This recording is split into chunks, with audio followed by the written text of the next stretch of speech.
مسئلہ پوچھ لے حاضر ہوں ہم ان کی بارگاہ۔ الحمدللہ رب العالمین والصلاة والسلام علی خاتم النبیین اما بعد فاعوذ باللہ من الشیطان الرجیم بسم اللہ الرحمن الرحیم الصلاة والسلام علیک یا رسول اللہ وعلی آلک واصحابک یا حبیب اللہ الصلاة والسلام علیک یا نبی اللہ وعلی آلک واصحابک یا نور اللہ۔ مدنی چینل کے ناظرین، پروگرام دارالافتاء اہل سنت میں آپ کو خوش آمدید کہتے ہیں، مرحبا کہتے ہیں۔ اللہ رب العالمین ہم سب کو دین اسلام کے احکامات سیکھ کر سمجھ کر ان پر عمل پیرا ہونے کی توفیق عطا فرمائے۔ اول تاخیر ہمارے ساتھ پروگرام میں شامل رہیں تو بہت سے دینی شرعی سوالات انشاءاللہ ان کے جوابات سیکھنے کو ملیں گے۔ آج کے ہمارے اس پروگرام میں ہمارے ساتھ شامل ہیں مفتی محمد حسان رضا عطاری صاحب، ان کو بھی خوش آمدید کہتے ہیں۔ جزاک اللہ۔ کیسے مزاج گرامی؟ الحمدللہ ماشاء اللہ۔ ہمارے پاس کچھ ویڈیو سوالات بھی ہیں، وہ بھی شامل کریں گے، اور آپ نمبر اسکرین پر ملاحظہ فرما رہے ہیں، ان نمبرز پر اپنے سوالات ایس ایم ایس بھی کر سکتے ہیں، سوالات بھیج بھی سکتے ہیں، تو انشاءاللہ ان کو پروگرام کا حصہ بنائیں گے۔ تو پڑھتے ہیں ہم پہلے ناظرین کے ان سوالات کی طرف جو ہمارے پاس ویڈیو کی صورت میں موجود ہے۔ مفتی صاحب سے میرا سوال ہے کہ کیا سنت مؤکدہ چھوڑنے والا شفاعت سے محروم رہے گا؟ جی، مختلف روایات میں اس طرح کے تذکرے بھی ہیں کہ جس نے سنت کو ترک کیا شفاعت سے محرومی کے حوالے سے، تو یہاں بطور خاص انہوں نے سنت موقدہ سے متعلق سوال کیا، کیا فرماتے ہیں؟ بسم اللہ الرحمن الرحیم۔ ظہر کی سنتوں کے حوالے سے تو ایک روایت یہ موجود ہے کہ جس نے سنت موقدہ جو ظہر کی 4 سنتیں ہوتی ہیں اس کے لیے فرمایا کہ لم ینل شفاعتی، وہ میری شفاعت کو نہیں پائے گا۔ اسی طرح اور دیگر احادیث طیبہ میں سنت کو ترک کرنے پر یہ وعیدیں موجود ہیں، شفاعت نہ ملنے کا بھی ذکر موجود ہے، تو وہاں علماء نے اس کی یہی تشریح کی ہے کہ اس سنت سے مراد جو ہے وہ سنت مؤکدہ ہی ہے۔ تو جب سنت مؤکدہ کو ترک کرے گا اور بلا عذر شرعی کرے گا، کوئی ایسا عذر وہاں پر نہیں ہوگا کہ جس کی بنیاد پر شریعت مطہرہ اسے اجازت دیتی ہے، تو اس کا ترک کرنا یہ اس کے لیے گناہ کا بھی سبب ہوگا، یعنی ایک مرتبہ چھوڑے گا تو یہ اساءت یعنی برا ہے، اور بار بار چھوڑنے کا معمول ہوگا اس کا، تو پھر اس صورت میں وہ گناہگار بھی ہوگا، اور یہ وعید بھی اس کے اوپر آئے گی کہ شفاعت کا وہ مستحق نہیں رہے گا۔ اب یہ اللہ پاک کا فضل اگر ہوتا ہے، خاص فضل اس کے اوپر ہوتا ہے، نبی پاک صلی اللہ علیہ وسلم رحمت فرماتے ہیں اور اس کی شفاعت فرماتے ہیں، تو اپنی جگہ ہے، لیکن یہ وعید بہرحال موجود ہے کہ وہ شفاعت نہیں پائے گا۔ تو سنتیں موقدہ کی بات کی ہے، لیکن مسئلہ یہ ہے کہ سنتیں موقدہ ہوں یا سنتیں غیر موقدہ ہوں، یہ چھوڑنے کے لیے نہیں ہوتی۔ سنت کہتے ہیں ایسے راستے کو کہ جس پر چلا جائے، الطریقۃ المسلوکہ، وہ طریقہ کہ جس کو اختیار کیا جائے۔ سنت کا مطلب کہیں پر بھی یہ نہیں لکھا ہوا کہ وہ راستہ کہ جس کو ترک کیا جائے، جس کو چھوڑا جائے۔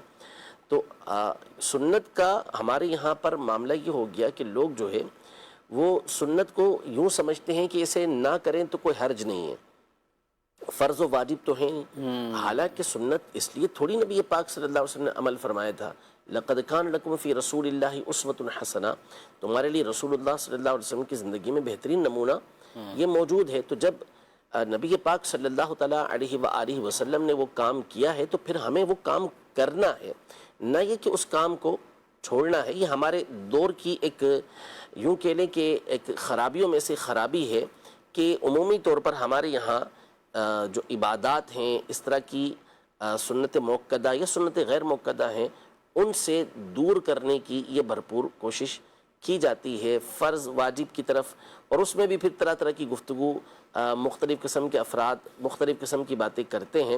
تو یہ طریقہ کار نبی پاک صلی اللہ تعالیٰ علیہ وآلہ وسلم کی تعلیم کا نہیں ہے۔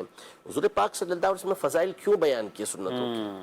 کیا اس لیے بیان کیے تھے تاکہ لوگوں کو یہ کہا جائے کہ یہ تو ضروری نہیں ہے، پڑھو تو ٹھیک ہے، نہ پڑھو تو نہیں؟ حضور پاک صلی اللہ علیہ وسلم نے کہیں نہیں فرمایا کہ یوں آپ کرو تو یوں اور یوں کرو تو کوئی مسئلہ نہیں ہے، ایسا نہیں، بلکہ ہمیشہ نبی پاک صلی اللہ تعالیٰ علیہ وسلم نے اپنی شریعت پر، اپنی سنتوں پر عمل پیرا ہونے کی ترغیب دلائی ہے، کیونکہ اسی میں امت کا فائدہ ہے، اسی میں امت کی بھلائی ہے۔ اور اللہ پاک نے بھی جگہ جگہ قرآن مجید فرقان حمید میں حضور پاک صلی اللہ تعالیٰ علیہ وسلم کی بات ماننے، آپ کے طریقہ کار پر چلنے کا ہمیں حکم ارشاد فرمایا ہے. تو سنت موقدہ اور غیر موقدہ کی جو تقسیم کاری ہے وہ اس بنیاد پر ہے کہ سنت غیر موقدہ کو اگر آپ چھوڑتے ہیں تو اس بنیاد پر آپ پر گناہ نہیں ہے. سنت موقدہ کو چھوڑنا ایک مرتبہ برا ہوتا ہے، بار بار چھوڑنا اس کا گناہ کا سبب بن جاتا ہے، گناہ گار ہو جاتا ہے بندہ. یہ تقسیم کاری کرنے کا مقصد ان احکام کو بیان کرنا تھا. یہ تقسیم کاری کرنے کا مقصد یہ نہیں تھا کہ اس سنت کو چھوڑ دیا جائے، اس سنت کو اختیار کیا جائے. جو سنت ہے نبی پاک صلی اللہ علیہ وسلم کی، اس کو اختیار کیا جائے گا بغیر عذر شرعی کے، بغیر کسی مجبوری کے اس کو نہیں چھوڑنا چاہیے. اچھا جی، یہاں پہ بعض اوقات ایسا ہوتا ہے کہ کچھ لوگ یہ سوالات بھی کرتے ہیں نا کہ نماز ذمہ قضا ہیں، تو اب جیسے وہ کہا جاتا ہے نوافل نہ پڑھیں یا سنتیں غیر موقدہ میں مشغول نہ ہوں، بلکہ اس کی جگہ وہ اپنی قضا عمری کریں. اچھا، یہ مسئلے کی حد تک تو مسئلہ پوچھ لیا، پہلے مسئلہ پوچھتے چلیں. اس کا مسئلہ بھی میں آپ سے پوچھوں گا کہ وہ بھی رہنمائی ہو جائے، کون سی سنت قضا کی وجہ سے ترک کی جائے اور کون سی سنتیں. پھر ہوتا یہ ہے کہ پوچھ تو لیا کہ چلیں غیر موقدہ کی جگہ ہم قضا عمری کریں، پھر نہ قضا عمری ہو رہی ہوتی اور نہ سنت پڑھی جا رہی ہوتی. اس کو آپ کیا کہیں؟ اس میں سب سے پہلی چیز تو یہ ہے کہ دیکھیں قضا ہونے کے باوجود نفل پڑھنے کی اہمیت کو آپ اس سے سمجھ لیں کہ حدیث مبارکہ موجود ہے ترمذی شریف اور دیگر کتابوں کے اندر کہ قیامت کے دن بندے کی جو نمازیں ہوں گی، جو فرائض ہوں گے، اس کو دیکھا جائے گا. اگر اس میں کوئی کمی ہوگی تو اس کے نوافل دیکھے جائیں گے. اگر نوافل ہوں گے تو قضا کی جو کمی ہے وہ پوری کر دی جائے گی نوافل کے ذریعے. تو اتنی اہمیت تو نوافل کی، جو نوافل میں یہ ساری چیزیں آ جاتی ہیں، سنت موقدہ، غیر موقدہ، جو نوافل ہم پڑھتے ہیں، یہ سب اس کے اندر آ جاتے ہیں. تو اس کے ذریعے سے ہمارے اس کمی کو جو ہے وہ پورا کیا جا رہا ہے. اس کی اہمیت کو ہم اس سے سمجھ سکتے ہیں. نمبر 2، قضا نمازیں اگر کسی کے سر پر ہیں تو سب سے پہلے اسے چاہیے یہی کہ جلد از جلد قضا نمازوں کو ادا کرے. لیکن قضا نمازوں کی موجودگی میں سب سے پہلا مسئلہ تو یہ ہے کہ سنت مؤکدہ کو چھوڑنے کی اجازت نہیں ہوتی. صحیح.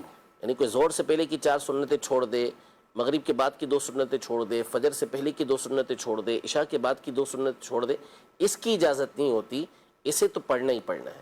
اچھا، اب اس کے علاوہ جو نوافل ہیں تو اس کی پھر 2 صورتیں بنتی ہیں، 2 قسمیں بنتی ہیں. نمبر 1 وہ کہ جو شریعت کی طرف سے مقرر ہیں اور ان کے لیے وقت مخصوص ہے، جیسے تہجد ہے، اوابین ہیں، اشراق و چاشت ہیں، اور جیسے وہ سنتیں ہیں جو فرضوں سے پہلے مقرر ہیں کہ ان کے لیے ایک وقت مقرر ہو گیا، ایک خاص فضیلت ان کی بیان ہو گئی، چاہے غیر موقدہ ہی ہوں، چاہے غیر موقدہ ہوں.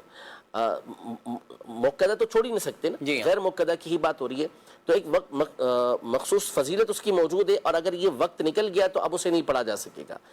آج تہجد نہیں پڑھی تو پھر آج والی تہجد یہ بعد میں نہیں پڑھی جا سکتی. تو اس میں یہ اختیار دیا گیا کہ بندہ یہ نوافل پڑھے اور پھر اس کے ساتھ قضا نمازیں ادا کرے. یعنی ان کو بھی پڑھنے کا حکم ارشاد فرمایا کہ یہ نکل جائیں گے تو پھر بندے کو موقع نہیں ملے گا. اور دوسرے وہ نوافل ہوتے ہیں کہ جو مقرر نہیں ہے، پڑھیں تو اس کے اوپر آپ کو جو نماز پڑھنے کی فضیلت ہے وہ ملے گی. جیسے مثال کے طور پر کوئی رات کو جو ہے وہ عشاء کی نماز کے بعد مختلف قسم کے نوافل پڑھتا ہے. صحیح. 2 کی جگہ 4 پڑھ رہا ہے، 4 کی جگہ 8 پڑھ رہا ہے، 8 کی جگہ 10 پڑھ رہا ہے. تو اب اس کے لیے یہ حکم ہوا کہ یہ ان نوافل کی جگہ قضا نمازوں کو ادا کرے. صحیح. یہ اس کے لیے زیادہ اہم ہے. اور جو مقرر نوافل ہیں اس کی جگہ بھی وہ قضا نمازیں پڑھ سکتا ہے. ہاں، سنت موقدہ کو چھوڑنا اس کے لیے درست نہیں ہوگا کہ سنت موقدہ چھوڑ کر یہ قضا نمازیں ادا کرے. تو یہ ساری ترتیب جو ہے وہ فقہائے کرام نے بیان کی ہوئی ہے. تو یوں قضا نمازوں کو لے کر سنت موقدہ چھوڑنے کی تو اجازت ہے ہی نہیں. صحیح. آپ کی کالز بھی لیں گے، آپ سوالات اپنے ریکارڈ کرواتے رہیں اور ہمارا انشاءاللہ پروگرام کے دوران ہی کالز بھی ہم شامل کرتے جائیں گے. تو ناظرین کی جو کالز ہیں اس سے ہم پہلے پڑھتے ہیں. میرا مفتی صاحب سے سوال ہے کہ ہمارا ایک گھر بکا ہے تو وہ تقریباً 80 لاکھ کا بکا ہے. تو مجھ کو یہ معلوم کرنا ہے اس میں کس کا کتنا حصہ ہوگا. 5 بھائی ہیں ہم، 2 بہنیں ہیں اور والد صاحب حیات ہیں. میری امی کا انتقال ہو گیا اور امی کے نام پہ یہ پراپرٹی. تو برائے کرم اس بارے میں ارشاد فرما دے کہ کس کو کتنا حصہ ملے گا. پورا وراثت کے حوالے سے پورا سوال ہی کر دیے. والد صاحب حیات ہیں اور 5 بھائی 2 بہنیں، والدہ کا انتقال ہوا ہے. اور مکان بکا ہے. مکان کن کا ہے یہ تو بیان ہی نہیں کیا. انہوں نے بیان کیا کہ والدہ کے نام مکان ہے، لیکن والدہ کے نام مکان ہونا یہ ضروری نہیں کہ وہ والدہ ہی کا ہو. اب اس میں صورتیں بنیں گی. پھر اس کے بعد آپ نے یہ بھی نہیں بتایا کہ اگر والدہ ہی کا مکان ہے تو پھر ان کی نانا نانی وغیرہ میں سے کوئی حیات بھی ہیں یا نہیں ہیں. ان تمام چیزوں کو دیکھا جائے گا. تو اصل میں وراثت کے مسئلے یہ ایسے ہوتے ہیں کہ جب تک پوری ڈیٹیل نہ لی جائے، وراثت ہو گئی، طلاق کے مسائل ہو گئے، تو ان مسائل کے اندر جو ہے وہ جو فریق ہوتا ہے جس کا مسئلہ ہوتا ہے اس کی بات سننا ضروری ہوتا ہے، کیونکہ جب اس سے کراس کوشچن کیے جاتے ہیں تو بہت ساری باتیں نکل کر، جیسے میں نے صرف ایک ہی مثال یہاں پر دے دی کہ نانا نانی میں سے کوئی حیات ہے یا نہیں ہے، اور اس میں حصے میں فرق پھر حصے میں فرق پڑ جائے گا. پھر دوسرا یہ کہ عام طور پہ جو گھر ہوتا ہے وہ بنانے والے والد ہوتے ہیں، صرف وہ بعض جو ہے وہ ٹیکنیکل وجوہات کی بنیاد پر نام ادھر کر دیا جاتا ہے، یا ویسے ہی دل جوئی کے لیے جو ہے وہ نام ان کے کر دیا جاتا ہے، ورنہ حقیقتاً وہ ملکیت جو ہے وہ والد کی ہوتی ہے. ہاں کئی مرتبہ ایسا ہوتا ہے کہ والدہ کی بھی ملکیت ہوتی ہے، لیکن ظاہر ہے کہ یہ تو جب آپ سے گفتگو ہوگی تو اس کے بعد ہی معلوم ہوگا کہ کس کا مکان ہے اور دیگر ورثہ اس کے اندر موجود ہیں یا نہیں ہیں. تو آپ اس کے لیے پھر دارالفتہ اہل سنت میں براہ راست آ کر بالمشافہ آ کر رابطہ کریں. فون پہ بھی رابطہ نہ کیجیے گا، بالمشافہ تشریف آئیں اور ملاقات کیجیے. یعنی والد صاحب کو بھی لائیں نا، تاکہ یہ مسئلہ بھی کلیئر ہو نا کہ نام پہ کرنے سے مراد کیا تھا، اور اگر ملکیت یہ تو ملکیت کے وہ تقاضے پورے ہوئے کہ نہیں. یہ ایک سوال ہے ناظرین کرام، اور یہ صرف انہی کے ساتھ خاص نہیں بلکہ جتنے بھی ہمارے ناظرین سن رہے ہیں، کئی ایسے ہوتے ہیں کہ جو اپنی جائیداد کو، دکانوں کو، مکانوں کو وہ کسی دوسرے کے نام کر دیتے ہیں. اب جو دوسرے کے نام کرنا ہے، یا اس کو گفٹ کہہ لیں، تحفہ کہہ لیں، ہبہ کہہ لیں، جو فقہ کی اصطلاح میں کہا جاتا ہے، تو اس کے باقاعدہ اپنے تقاضے ہوتے ہیں. اب چاہے کوئی زیور کسی کے نام کیا ہوا ہے، یا کوئی کیش بینک بیلنس کچھ بھی اماؤنٹ ہے اس کو کسی کے نام کر دیا، بعض اوقات بتا کے چلے جاتے ہیں نا وہ زیور فلاں کو دے دینا ہے، یہ کرنا ہے، یہ فلاں کرنا ہے. تو اس میں بہت سے مسائل پیچیدہ ہوتے ہیں کہ ملکیت ہوئی تو کب ملکیت ہوئی، کب نہیں ہوئی. بعض صورتیں وصیت کے زمرے میں چلی جاتی ہیں تو واقعی وہ وصیت کے زمرے میں گئیں یا وصیت کے زمرے میں نہیں گئی. تو اس کے خود فیصلے نہ کریں. یہ ہر گھر میں تقریباً اس طرح کے مسائل ہوتے ہیں اور بعد میں جھگڑا بھی ہو جاتا ہے. اگر کوئی ایسا شخص ہمیں سن رہا ہے کہ جو بالفرض کچھ کسی کے نام کرنا چاہتا ہے، مثلا کسی بیٹے کو کچھ دینا چاہ رہے ہیں، یا بیٹوں کو زندگی میں ہی تقسیم کرنا چاہ رہے ہیں، بیٹیوں کو دینا چاہ رہے ہیں، تو اس کے بھی شرعی تقاضے کیا ہوں گے وہ پہلے پوچھ لیں، تاکہ کل کو ایسا نہ ہو کہ انتقال کے بعد یہی بیٹے بیٹیاں آپس میں، یا جن کے نام کی تو وہ آپس میں جھگڑا کرنے لگ جائیں اور ان کے آپس میں لڑائیاں ہو جائیں. یا شرعی فتوے کی طرف جاتے ہیں تو وہاں کچھ فتویٰ اس طرح آ جاتا ہے کہ یہ تو نام ہوا ہی نہیں ہے، ملکیت ہوئی نہیں. جب ملکیت نہیں ہوئی تو وراثت تقسیم ہو گئی. تو اب حسان صاحب جو ایک کسی کے نام ہوتا ہے تو ظاہر ہے پھر وہ جب اس کو آخر میں پتہ چلتا ہے کہ جو کچھ بعض ایسے ہیں کہ جن کے قبضے ہو گئے، وہ چیزیں ملی تو وہ لے کے بھی چلے گئے، اور بعد وہ کہ جن کو کچھ بھی نہیں یا تھا جن کے نام لیکن وہ شرعی طور پر ان کے نام ہوا ہی نہ، ملکیت ہی نہیں، تو وہ پھر جھگڑا کتنا کھڑا ہوتا ہے. بہت مسئلے کھڑے ہوتے ہیں اس حوالے سے. تو یہ برحال بالخصوص جو مورث ہے، یعنی والد ہے یا والدہ ہے، جو افراد بھی اس طرح کے ہیں جو اپنا مکان وغیرہ اس طریقے سے یا کوئی جائیداد وغیرہ اپنے اولاد میں سے نام کرتے ہیں، تو اس کے تمام احکام کو سیکھنا چاہیے اور مشاورت کرنی چاہیے اہل علم سے، کہ بعد میں پھر بعض اوقات بڑے سخت ان کے جھگڑے کھڑے ہو جاتے ہیں، اور جو اچھی نیت کے ساتھ والد نے کام کیا تھا بسا اوقات وہی جھگڑے کا سبب بنا ہوا ہوتا ہے. تو اس لیے جو بھی اس طرح کا کام کرنا ہو، فیصلہ کرنا ہو، تو بہتر یہی ہے کہ تجربہ کار علماء سے اس حوالے سے مشورہ کر لیا جائے. ٹھیک ہے. ایس ایم ایس ہے، ان میں کچھ شامل کرتے ہیں. اگر بیوی کو شوہر کی کسی عادت سے کافی عرصے سے تکلیف ہو، وہ تنگ بھی ہو، سمجھاتی بھی رہے، دعا بھی کرتی رہے، لیکن وہ عادت ختم نہ ہو، تو اب بیوی کیا اس طرح دعا کر سکتی ہے کہ یا اللہ اس کی عادت یہ ختم کر دے یا مجھے صبر دے؟ ان میں کیا ہونا چاہیے؟ اب عادت کو دیکھا جائے گا نا، یعنی عادت کس طرح کی ہے. اگر تو خلاف شرع اسی عادت ہے، گناہ کا کام ہے، تو اب اس پہ صبر کی کیسے دعا کر سکتی ہیں؟ اس پر یہی کہہ سکتی ہیں کہ اللہ پاک جو ہے اس کو ہدایت عطا فرمائے، اس کی جو آزمائش، یہ جو بری عادت ہے اس کو دور کر دے. تو وہ دعا کے اوپر اپنا عادت کے اوپر ڈیپینڈ کرے گا کہ کس طرح کی وہ عادت ہے اس کی. تو بہرحال ایک نارمل اگر کہیں کہ بالفرض ہم جو خلاف شرع سے مراد اگر بد اخلاقی، بد زبانی یا کچھ ایسے کلمات ہیں جس کی وجہ سے بیوی کو تکلیف پہنچتی ہے، تو اب ایسی روٹین وائز یا اس طرح کے کوئی کام ہے اس پر یہ اس طرح کی دعا کریں؟ دیکھیں اس پر بھی اللہ کی بارگاہ میں عافیت کی دعا کرنی چاہیے. صبر کی دعا کیوں کر رہے ہیں یہاں پر؟ بہتر یہ ہے کہ آپ اللہ کی بارگاہ میں یہی دعا کریں کہ اس کی یہ بری عادت جو ہے وہ دور ہو جائے. نبی پاک صلی اللہ علیہ وسلم نے منع فرمایا ایک صحابی کو، جب دیکھا کہ وہ صبر کی دعا کر رہے تھے، تو اس کا مطلب یہ ہوا کہ وہ آزمائش کو مانگ رہے تھے کہ آزمائش آئے تو میں اس کے اوپر صبر کروں. تو اس لیے یوں دعا نہ کریں کہ مجھے صبر دے. ہاں اپنی عادت بنائیں کہ اگر اس طرح وہ نہیں باز آتے اور یہ معاملات وہ کرتے ہی رہتے ہیں تو پھر اپنی صبر کی آپ عادت بنائیے کہ آپ صبر سے کام لیں. اگر وہ خلاف شرع بات ہے تو اس پر جتنا آپ کو سمجھانا ممکن ہو آپ سمجھائیں. بعضوں کا سمجھانے کے انداز بھی ٹھیک نہیں ہوتا، موقع بھی ٹھیک نہیں ہوتا، اور پھر اس کے بعد مسائل کھڑے ہو جاتے ہیں.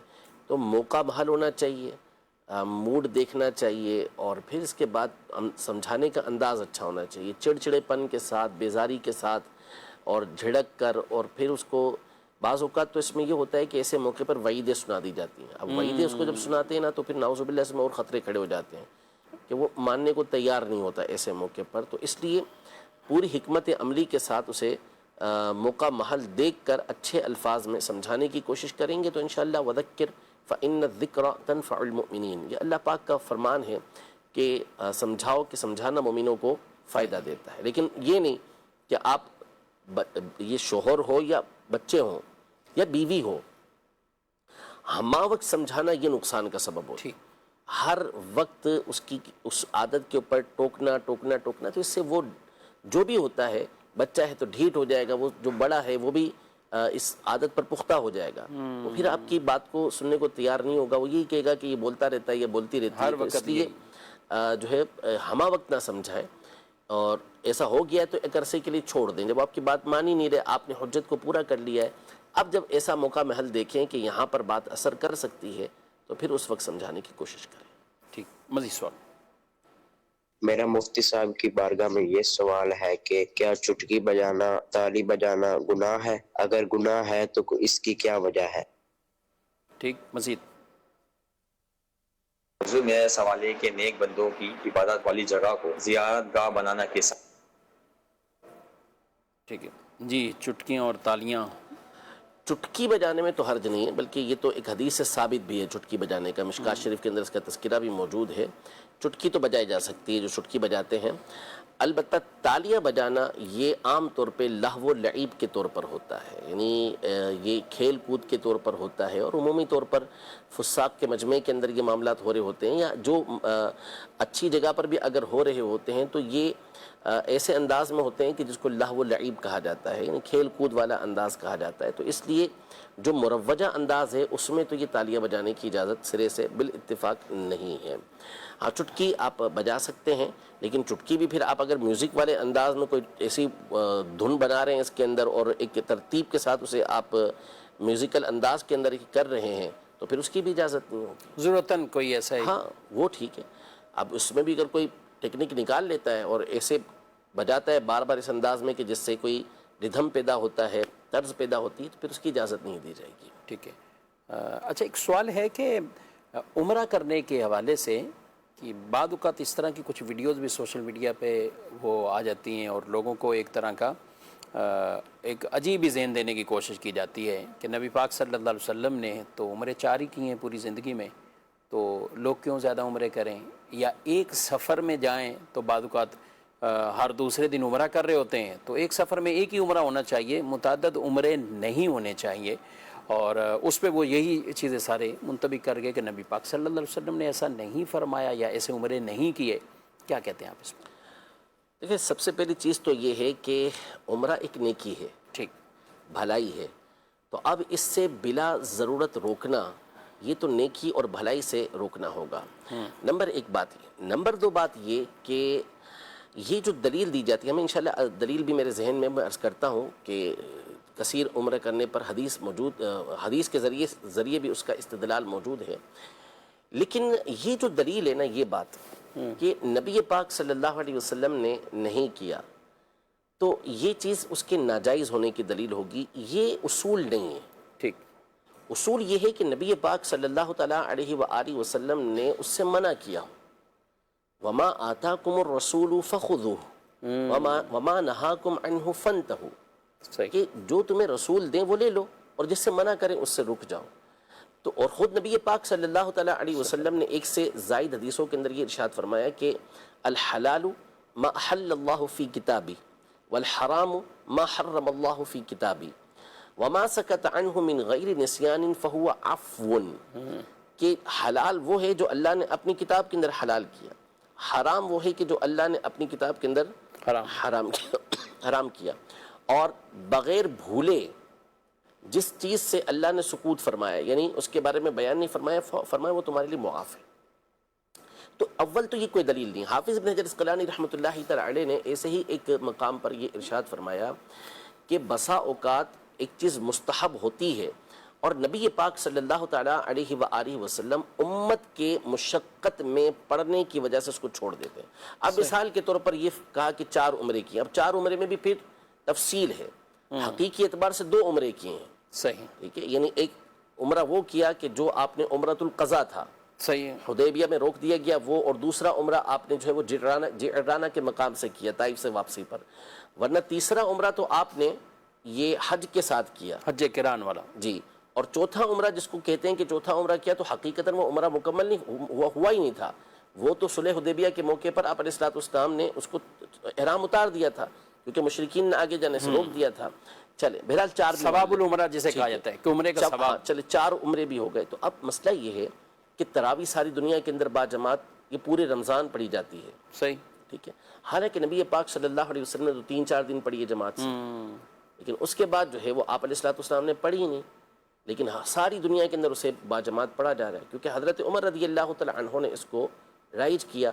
تو وہ بھی یہ دلیل پیش کر دیتے کہ بھائی نبی پاک صلی اللہ علیہ وسلم نے تو 4 دن 5 دن 3 دن پڑھی ہے، تو ہم بھی 4-5 دن پڑھ کے پھر اس کو مکمل کر لیتے ہیں۔ اب یہ سارا رمضان اس کو جماعت کے ساتھ پڑھنا تو ٹھیک نہ ہوا، لیکن ان کے پیش نظر ادلہ موجود تھے، واضح طور پر یہ بات موجود تھی کہ نبی پاک صلی اللہ علیہ وسلم نے جو اس کو ترک کیا تو خود ارشاد فرمایا کہ میں نے اس بات کا خوف کیا کہ کہیں یہ تمہارے پر فرض نہ کر دی جائے۔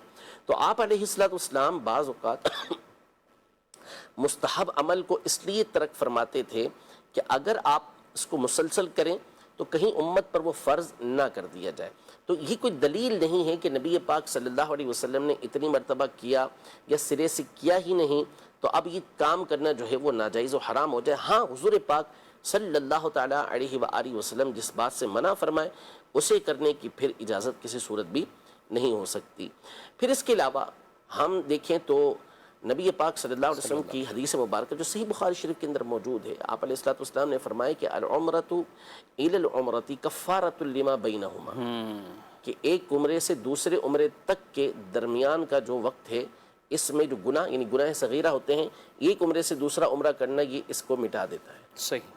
تو اب اس میں حضور پاک صلی اللہ علیہ وسلم نے یہ تو نہیں ارشاد فرمایا کہ سال کے بعد آ کر یا دوسرے سفر میں آ کے تم جو ہے وہ عمرہ کرو گے تو یہ فضیلت حاصل ہوگی، بلکہ مطلقاً نبی پاک صلی اللہ تعالیٰ علیہ وآلہ وسلم نے یہ ارشاد فرمایا۔ پھر چوتھی بات یہ کہ بھلائی کا حکم دینا چاہیے، آپ اس چیز سے روکیں کہ جو بالاتفاق ناجائز و حرام ہو اور جس کا کرنے پر واقعی جو ہے وہ شریعت مطہرہ نے منع کیا ہو، ورنہ مسلمان جس چیز کو اچھا سمجھتے ہیں، بہتر سمجھتے ہیں، اور علماء کے جم غفیر نے اس کو جائز قرار دیا ہو تو پھر اس کو بلا وجہ مسلمانوں کو اس سے روکنا جو ہے وہ خیر سے روکنے کے زمرے کے اندر آتا ہے۔ اب ساری دنیا سے مسلمان لاکھوں روپیہ خرچہ کر کے حرم شریف پہنچتے ہیں، صحیح، اور بعض تو وہ ہوتے ہیں کہ جن کی بیچاروں کی ساری زندگی کی جمع پونجی ہوتی ہے۔ اب وہ حرم میں پہنچے اور آپ کہیں کہ نہیں جی اب آپ بس ایک ہی عمرہ کریں، اس کے بعد آپ جو ہے وہ طواف کریں یا آپ ادھر ہی بیٹھ کے نمازیں پڑھتے رہیں اور آپ قرآن پاک پڑھتے رہیں، تو اچھی بات ہے، طواف کرنا بھی اچھی بات ہے، فضیلت والی بات ہے، لیکن ایک مسلمان جو اتنا خرچ کر کے آیا، نبی پاک صلی اللہ علیہ وسلم نے اس کی فضیلتیں بھی بیان کی، اب وہ عمل کرنا چاہتا ہے تو آپ اس عمل سے بھی اس کو روک دیتے ہیں۔ تو یہ عبادتوں سے روکنے کا تسلسل یہ جاری و ساری ہے کہ مسلسل ہر کام سے عمرہ نہ کرو، پھر اس کے بعد جو ہے وہ سنتیں پڑھنا ضروری نہیں ہے، شب برات آئے تو اس کے لیے پھر فتوے آنا شروع ہو جاتے ہیں کہ وہاں نوافل پڑھنا ضروری نہیں ہے، معراج ثابت نہیں ہے، تو ربیع الاول کے اندر یہ کام کرنا ثابت نہیں ہے. تو یعنی جو اللہ کی عبادت ہو رہی ہے اس سے بھی روکنے کا کیا معنی ہے؟ یعنی اس میں کس چیز کا شائبہ یا کون سی کوئی ایسی نئی چیز ہے؟ کوئی ایسی چیز نہیں، لیکن اس کے باوجود اس سے روکنے کا سلسلہ رہتا ہے. حالانکہ ان کے اوپر ادلہ موجود ہیں. چلے ٹھیک ہے، اگر آپ کے پاس کوئی دلیل ہے تو سامنے والے نے اس دلیل اپنی دلیلیں بھی تو پیش کی ہوئی ہیں اور ان دلائل کا جواب بھی دیا ہوا ہے. تو اگر بالفرض ایسا مسئلہ مختلف ہی ہوتا بھی تو بھی دوسری جانب جب ادلہ موجود ہیں تو آپ اس کام کو کرنے سے روک کیسے سکتے، کیسے روک سکتے، منع کیسے کر سکتے ہیں اس طریقے سے کہ آپ اس کو بدعت قرار دے دیں، آپ اس کو ناجائز قرار دے دیں؟ تو ایسا نہیں ہے. الحمدللہ تعالی مسلمانوں میں رواج اور ساری دنیا کے مسلمانوں میں یہ رائج اور ہے. اسلاف سے تو ایسی کئی حجیں اور کئی عمرے باقاعدہ یہ ثابت ہے.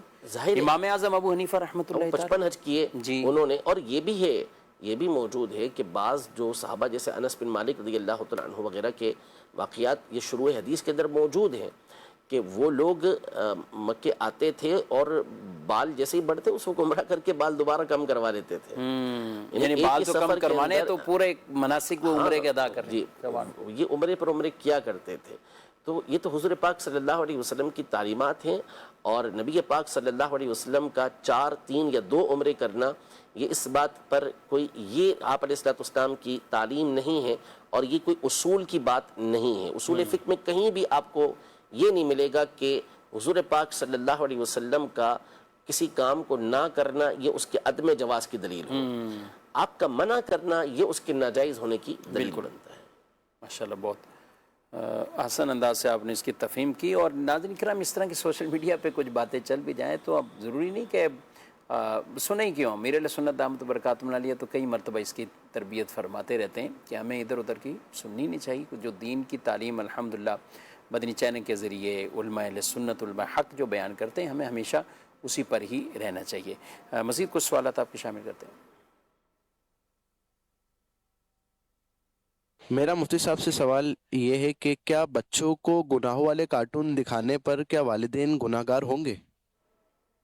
جی ظاہر ہے کہ اگر گناہ والے کارٹون ہیں جس میں یقینی طور پر گناہ ہے موجود ہے اور اس میں خلاف شرع امور ہیں تو بچے کو تو روکنا آپ کے لیے ضروری ہے. اب اگر آپ خود سے اسے وہ لگا کر دیں گے تو بچہ نابالغ اس کے اوپر اگرچہ کہ وہ گناہ نہیں آئے گا لیکن جس نے دکھایا ہے اس کے اوپر گناہ آئے گا. جیسے تصویروں والے کپڑے کے حوالے سے باقاعدہ علماء نے صراحت کی ہے اور دیگر امور کے حوالے سے سونے کی انگوٹھی ہے بچے کو پہنانے کے حوالے سے کہ پہنانے والا گناہ گار ہوگا کیونکہ بچہ تو مکلف نہیں ہے، اس کے اوپر تو احکام شرع متوجہ نہیں ہوتے.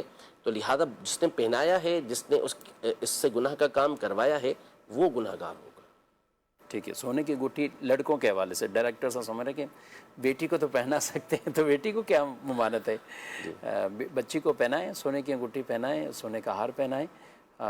یہ بات جو ہے وہ لڑکوں کے حوالے سے ہو رہی ہے. اچھا ایک سوال تھا ہمارے پاس کہ کسی کی جو بزرگوں کی جو عبادت گاہ کی یہ عبادت کی جگہ ہے اس کو زیارت گاہ بنا لینا کیا کہتے ہیں؟ بالکل ٹھیک ہے، اس میں کوئی حرج نہیں ہے. نبی پاک صلی اللہ تعالیٰ علیہ وآلہ وسلم سنن نسائی کی روایت موجود ہے کہ آپ علیہ السلام جب سفر معراج پر گئے تو درمیان میں آپ علیہ السلام مدینہ منورہ میں آپ نے نزول فرمایا، یعنی وہاں اترے آپ علیہ السلام، وہاں نفل پڑھے. پھر اسی طرح جہاں موسیٰ علیہ السلام نے جس درخت کے نیچے مدین میں پڑاؤ کیا تھا وہاں آپ علیہ السلام نے اتر کر نماز ادا کی.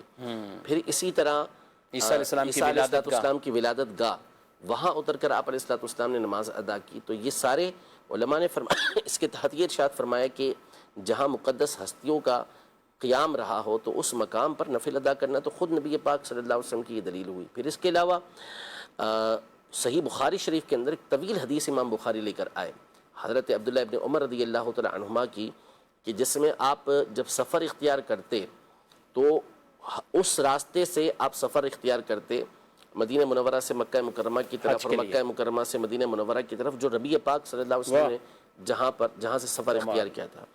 اور آپ ہر اس مقام پر کہ جہاں نبی پاک صلی اللہ تعالیٰ علیہ وسلم نے پڑاؤ کیا تھا ٹھہرے تھے وہیں آپ پڑاؤ کرتے اسی مقام پر.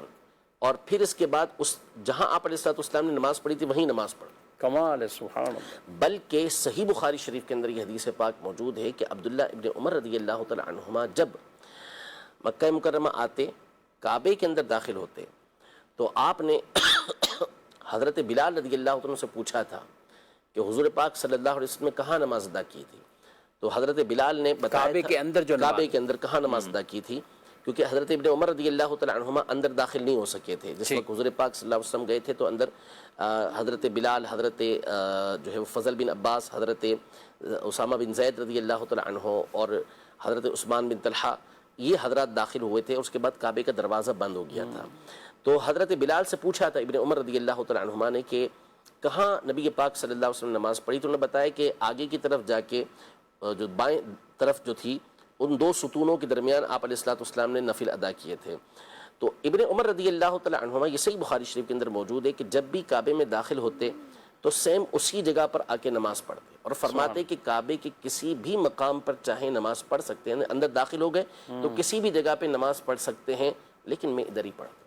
کیا بات ہے, یعنی نبی پاک صلی اللہ علیہ وسلم اور یہ ایک نہیں, اس کے علاوہ اور بھی بہت ساری صحابہ کرام علیہم رضوان کا عمل موجود ہے کہ وہ مقام کے جہاں نبی پاک صلی اللہ علیہ وسلم بالخصوص تشریف فرما ہوئے, اس جگہ کو خاص طور پر وہ متبرک سمجھتے تھے.